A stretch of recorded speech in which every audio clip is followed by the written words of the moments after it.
Viral di media sosial, aksi sekelompok pria diduga melakukan tindakan pemerasan kepada pengusaha jasa bengkel di Desa Bojongnangka, Kecamatan Gunung Putri, Kabupaten Bogor, Jawa Barat. Tak terima karena tidak diberi uang, keributan pun tak terhindarkan. Nampak dalam kamera pengawas terjadi cekcok dan saling dorong. Pekerja yang berada di lokasi sempat melerai pertikaian antara sekelompok preman dan pemilik bengkel tersebut. Atas kejadian, pihak korban telah melaporkan kasus ini ke Polsek Gunung Putri.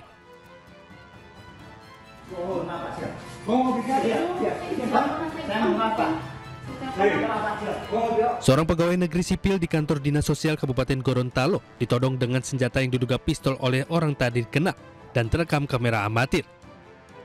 Korban yang merupakan seorang ASN ini hanya bisa berlutut pasrah dan memohon ampun, namun pelaku terus melakukan pengancaman sambil menggenggam barang yang diduga pistol. Sementara itu, pihak kepolisian telah mengamankan pelaku di Mapolres Gorontalo usai menerima laporan dari korban. Tim Liputan iNews melaporkan.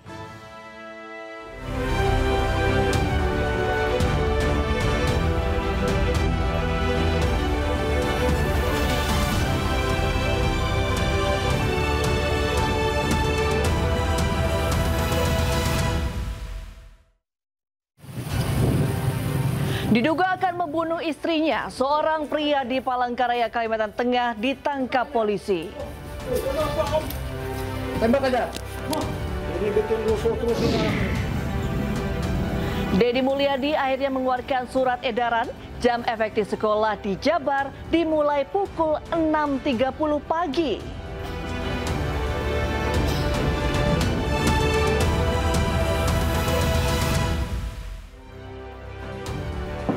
Selamat malam pemirsa, pembongkaran ratusan lapak pedagang liar di Pasar Sentiong, Balaraja, Tangerang, Banten diwarnai kericuhan. Bersama saya Reni Arumsari, inilah iNews Malam selengkapnya.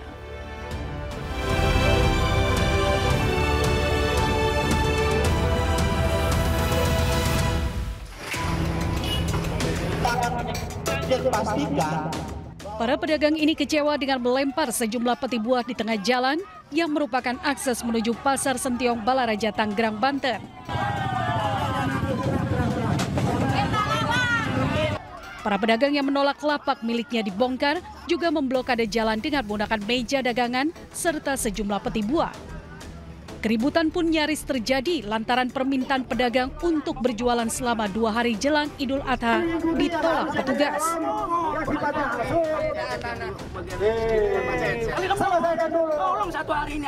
Keributan dapat diredam setelah petugas kepolisian Polresta Tangerang datang ke lokasi.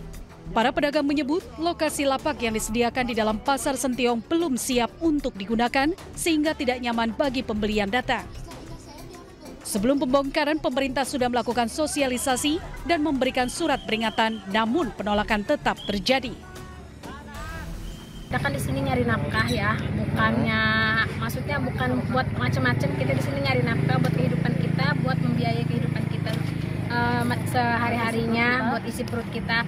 Kenapa kita tidak terima digusur di sini? Katanya mau direlokasikan ke dalam, tapi keadaannya belum ada relokasi ke dalamnya. Makanya kita mengadakan pemblokiran jalan. Ini bukan pembongkaran ya, lebih kepada penataan lingkungan di sekitar Pasar Sentiong, Kecamatan Balaraja.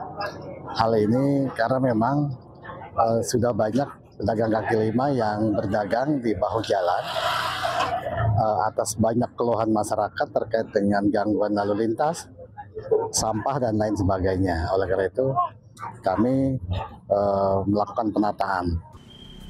Agar para pedagang tetap bisa berjualan, pemerintah sudah menyiapkan 175 kios dan los di dalam Pasar Sentiong, Balaraja. Dari Kabupaten Tangerang, Banten, Aimarani, iNews melaporkan. Pemirsa, polisi menggagalkan upaya peredaran 30 kg sabu di Medan, Sumatera Utara. Dalam kasus ini, polisi menangkap 2 orang pelaku.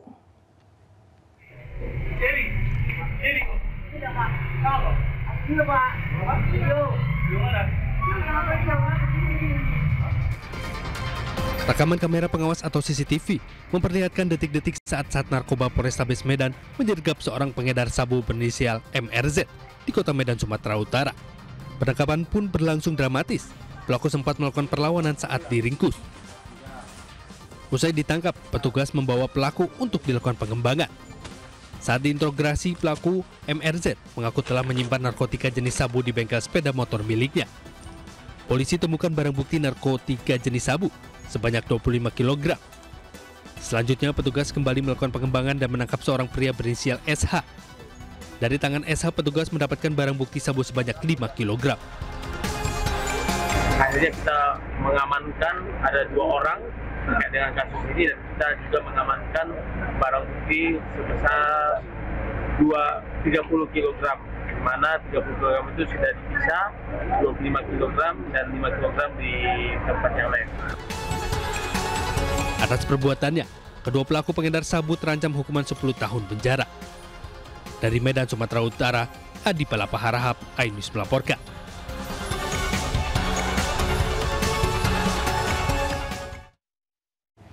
Aksi brutal gerombolan bermotor menyerang warga di Kabupaten Cirebon, Jawa Barat terekam CCTV. Dalam video terlihat puluhan gerombolan bermotor menyerang hingga menyebabkan kerusakan pada gerobak usaha dan rumah warga.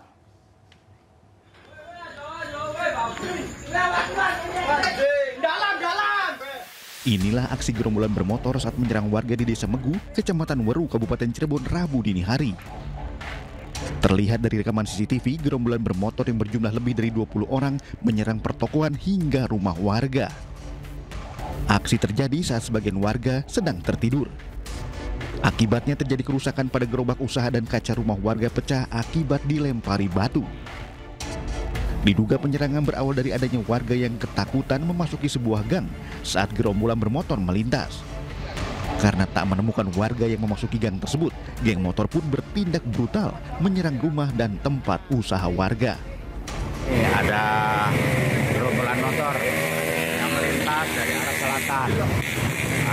Kemudian ada orang yang mau ke pasar karena takut, dia masuk ke sini, masuk belok ke Jalan Tumaritis. Kemudian si gerombolan itu sempat ngejar sampai sana, karena yang dikejar itu ngumpet nggak keluar lagi, akhirnya mereka itu gedor-gedor tuh sekitar 1-2 sampai rumah ketiga tuh. Petugas kepolisian dari sektor Weru masih melakukan penyelidikan dengan meminta keterangan saksi dan mendalami rekaman CCTV. Dari Cirebon, Jawa Barat, Toh Iskandar, iNews melaporkan. Seorang pria di Palangkaraya, Kalimantan Tengah ditangkap polisi karena diduga akan melakukan percobaan pembunuhan terhadap istrinya sendiri karena kedapatan pelaku memiliki wanita idaman lain.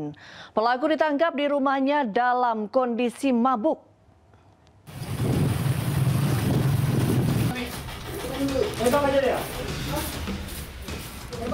Unit Patroli Perintis Reaksi Cepat Polda Kalimantan Tengah mengamankan seorang pria berinisial SJ di rumahnya di Bangaris, Palangkaraya.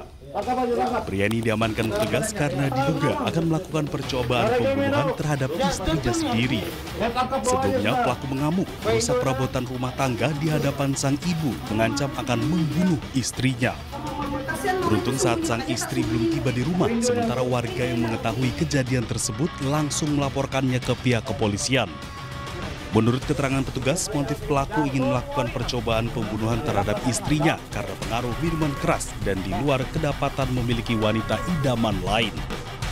Dari tangan pelaku disita sebuah helm yang digunakan pelaku memukul korban serta pisau dan kayu. Pelaku diduga melakukan percobaan pembunuhan terhadap istrinya sendiri. Motifnya sendiri yang jelas itu pengaruh daripada minuman keras. Yang kedua, patut diduga bahwasanya pelaku itu mempunyai wanita idaman lain. Kedapatan begitu Pak? Kedapatan bersama wanita lain? Berdasarkan penuturan daripada si mertua maupun daripada istri yang menjadi korban. Jadi pemicunya seperti itu. Setelah diamankan, pelaku beserta barang bukti diserahkan ke Unit Perlindungan Perempuan dan Anak PPA Polresta Palangkaraya guna pemeriksaan lebih lanjut. Dari Palangkaraya, Kalimantan Tengah, Ade Sata, iNews melaporkan. Pemirsa, Wali Kota Solo Respati Ardi resmi mengizinkan rumah makan legendaris ayam goreng Widuran untuk kembali beroperasi setelah dilakukan uji lab. Hasilnya ayam goreng Widuran layak konsumsi namun berstatus non-halal.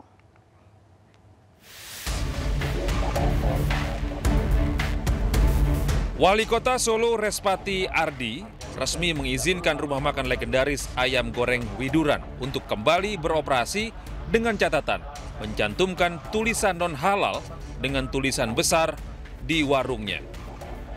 Tidak hanya itu, ia juga meminta agar karyawan memberitahu setiap konsumen bahwa yang sedang dimakannya adalah produk yang halal atau tidak halal. Ya, kita silahkan jika mau kembali, tapi saya ajak bagi pelaku usaha siapapun, jadi tidak ada pengkhususan untuk ayam goreng Widuran, siapapun yang mau sertifikasi halal segera melalui PLUT, yang tidak ya silahkan katakan jujur tidak halal dan ditulis yang gede dan diajari karyawannya untuk ngasih tahu ke konsumen yang lagi makan apakah halal atau tidak. Ayam goreng legendaris Widuran ditutup Wali Kota Solo pada hari Senin 26 Mei 2025 setelah ada aduan produk non-halal yang dijual tanpa keterangan dalam kremesan ayam goreng. Dari Solo, Jawa Tengah, Septiantoro, iNews melaporkan. Pemerintah Provinsi Jawa Barat sudah menerapkan aturan jam malam bagi anak berstatus pelajar. iNews Malam segera kembali, usai jeda. Akan segera pulang sebelum jam 21 malam atau jam 9 malam. Ya.